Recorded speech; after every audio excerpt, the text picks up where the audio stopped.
Ginayon sa Council of Leaders sa Mindanao, pinanguluhan ni Davao City Mayor Rodrigo Duterte ang pagpangampanya kalabot sa federalism dito sa Sugbo.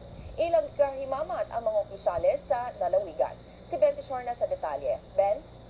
Menchur, gitambugan sa mga incumbent ug mga county official sa Sugbo ang panagtagbo uban sa Council of Leaders sa Mindanao kagabi dito sa Cebu City. Kauban ni Davao City Mayor Rodrigo Duterte, sila si Lieutenant Governor Jose Maria Zubiri, Ruben Tanay sa Radio Mindanao Network ug si Chief Secretary Tantalin Alvarez. Walang kakuyog sila si Kani Zamboanga Congressman Romeo Calosot ug si Kani Parihan de Oro City Mayor Vicente Emano. Natulong na pagbisita sa induction rights sa mga bagong opisyales sa federal government better things dito sa Davao City or dito sa Cebu City. Sakit sa mga county officials, kinsa mitambong sa kalihukan, sila si Tani Cebu Governor Tito Osmeña, retired General Alex Bacalia, ug Southern Leyte Governor Roger Mercado. Kaya mga natubangan sa kapinggatos sa nanambong, di ba si Duterte bugtong sulmat ang federalism sa problema sa insurgents sa Mindanao. Dapat din makahatag kini sa angayon sa wealth sharing sa Luzon ug sa Visayas ug Mindanao. Subling gipatabot ni Duterte nga samtang ang katukuran sa Bangsamoro makatabang pagbato ng kalinaw sa Mindanao, ang tinuuray nga development makabot lang pinaagi sa federal state sa mga dapit di mga S-group. Ito ng diri ang paghimog sa mission aron mapahinusgan ang federalism diha sa Kongreso.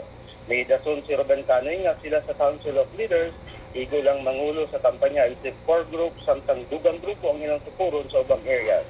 Biyangko ni Mayor Duterte na taas ayaw aso nilang kampanya sa federalism apan karon ang panahon sa yung pagdusunining samtang istoryahan ng pag-usap sa Constitution.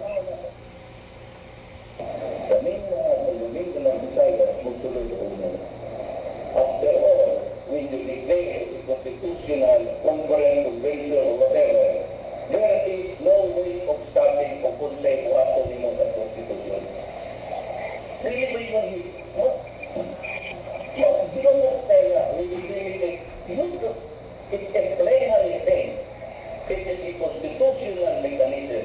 You cannot limit o konsay isunod nila ita.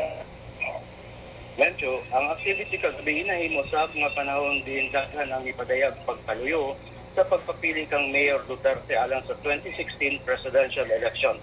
Karon palandaan si Southern Leyte Governor Roger Mercado mihangyo ni Duterte nga kung kini mamahimong presidente, bukura na ilang syudad sa Maasin City ug airport nga wala pa gyud nila maangkon. Mencho.